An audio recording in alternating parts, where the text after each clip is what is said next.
You close your eyes tonight behind a locked door, inside solid walls, with nothing outside that actually wants to eat you. Now take all of that away. No door, no walls, just open ground, darkness closing in, and animals nearby that are faster than you, stronger than you, and hungry. You still have to sleep. Your body demands it, no matter what's out there.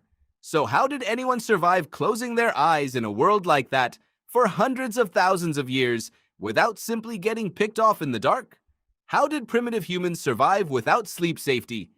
For a long time, scientists studying sleep barely thought to ask this question at all, because most sleep research was conducted on people living in modern homes, behind modern doors, in modern cities. It took researchers actually leaving those environments and studying people still living in genuinely exposed, ancestral-style conditions to realize that human sleep itself might be built differently than anyone assumed. Start with an experiment that upended decades of sleep science assumptions. In 2015, sleep researcher Jerome Siegel led a study examining sleep patterns across 3 traditional hunter-gatherer and forager societies still living largely outside modern infrastructure: the Hadza of Tanzania, the San of Namibia, and the Tsimane of Bolivia. Siegel's team fitted volunteers with small wrist devices that tracked movement and sleep patterns over extended periods, gathering real data instead of relying on guesswork about how ancestral humans might have slept. The results surprised almost everyone in the field. These populations, living without electric light, without mattresses, often without solid enclosed shelter, weren't chronically sleep-deprived, as some researchers had expected given the exposed conditions. They averaged around 6 to 7 hours of sleep per night, remarkably close to typical sleep durations in industrialized societies. But the structure of that sleep looked different in a specific important way.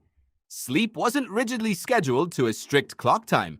It flowed more directly with natural light and temperature, generally beginning several hours after sunset and ending around sunrise, tracking the cooling and warming of the surrounding air, almost like an internal thermostat. That finding alone reshaped a common assumption. Modern humans often imagine ancestral sleep as constantly interrupted, fragile, endangered. Siegel's data suggested something more nuanced. Total sleep time wasn't drastically different. What had changed dramatically was the environment surrounding that sleep and the systems built around it to make it survivable. This is where anthropologist David Samson's research becomes essential to understanding the actual survival mechanism at play.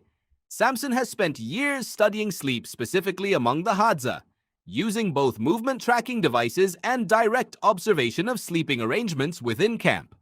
What he documented reveals something that pure sleep duration statistics miss entirely. Within a Hadza camp, individual sleep timing wasn't synchronized. Different people drifted into and out of sleep at different points throughout the night, some going to bed earlier, some staying awake and alert later, some waking briefly in the middle of the night before returning to sleep. When Samson's team mapped this out across an entire camp, something remarkable emerged. At almost every single moment throughout the night, across the many nights recorded in the study, at least one adult in the camp was awake and alert. Samson calls this the poorly sleeping sentinel hypothesis, though the phrase deliberately reframes what looks, on the surface, like a flaw. A camp full of individually imperfect, fragmented sleepers isn't a group failing at rest. It's potentially a group that has, whether through evolved biology, social habit, or a mix of both, staggered its vulnerability. If everyone in a group fell into deep, synchronized sleep at the exact same time, the entire camp would be defenseless during that overlapping window, an easy target for any predator or threat that arrived while every single person was unconscious.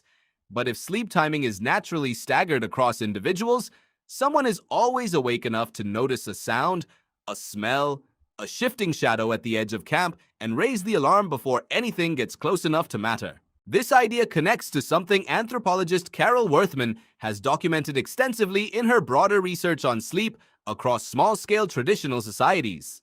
Worthman's work emphasizes that sleep, in most of human history, was rarely a private, solitary act happening behind a closed door. It happened communally, often multiple people sharing close physical space around a fire, within easy earshot and reach of each other. That physical closeness wasn't incidental. It served a direct protective function. A threat approaching in darkness had to get past not one sleeping individual, but an entire cluster of people positioned closely enough together that a disturbance affecting one person was likely to wake several others nearby almost immediately. Fire fits directly into this picture as well, tying back to something explored elsewhere in the story of ancient survival.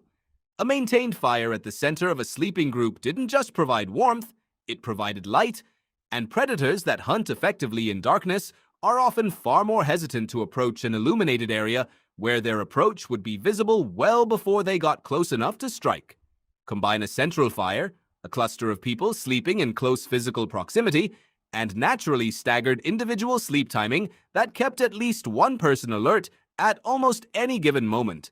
And what emerges isn't a group of vulnerable, unconscious targets. It's something closer to a rotating, largely unconscious security system, built entirely out of ordinary human biology and basic social arrangement, requiring no deliberate scheduling or assigned watch shifts at all. Consider how elegant that solution actually is once you see the whole system together. Modern military and security operations deliberately schedule watch shifts, assigning specific people to specific hours of alertness through careful planning. Ancestral human camps appear to have arrived at a similar functional outcome without any centralized planning whatsoever, simply because individual humans naturally vary in when they feel tired, when they wake briefly during the night, and when they're most alert.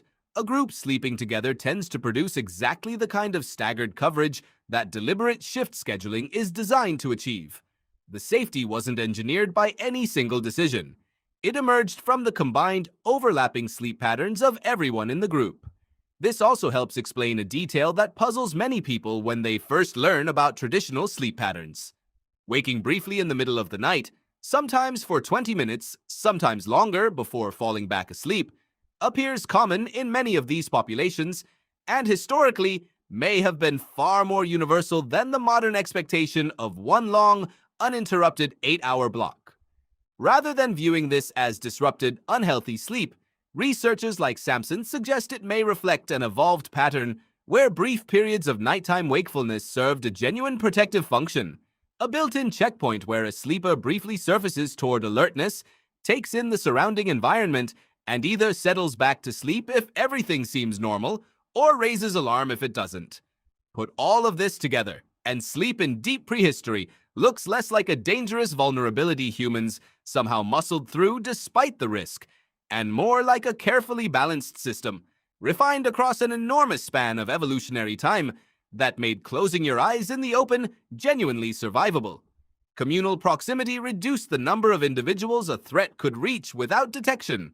Fire reduced the willingness of many predators to approach at all, and staggered, naturally varying individual sleep timing meant the group's collective vigilance rarely, if ever, dropped to zero, even though no single person was ever deliberately assigned to stay awake and watch. None of this made ancestral sleep perfectly safe. Predators still found opportunities.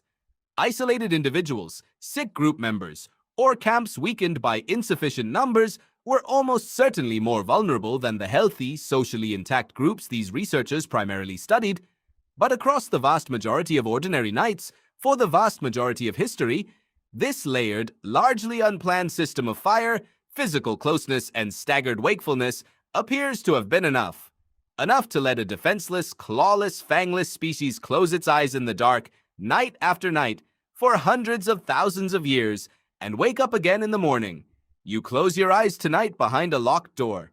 Somewhere back across hundreds of thousands of years, someone else closed their eyes in the open dark, surrounded by nothing but firelight, sleeping bodies, and the quiet, unplanned certainty that someone nearby was still, somehow, awake. The more we learn about the past, the better we understand ourselves. If this video sparked your curiosity, don't forget to like, subscribe, and follow Phoenix Primeval for more fascinating stories from history, science, and human evolution. Thanks for watching.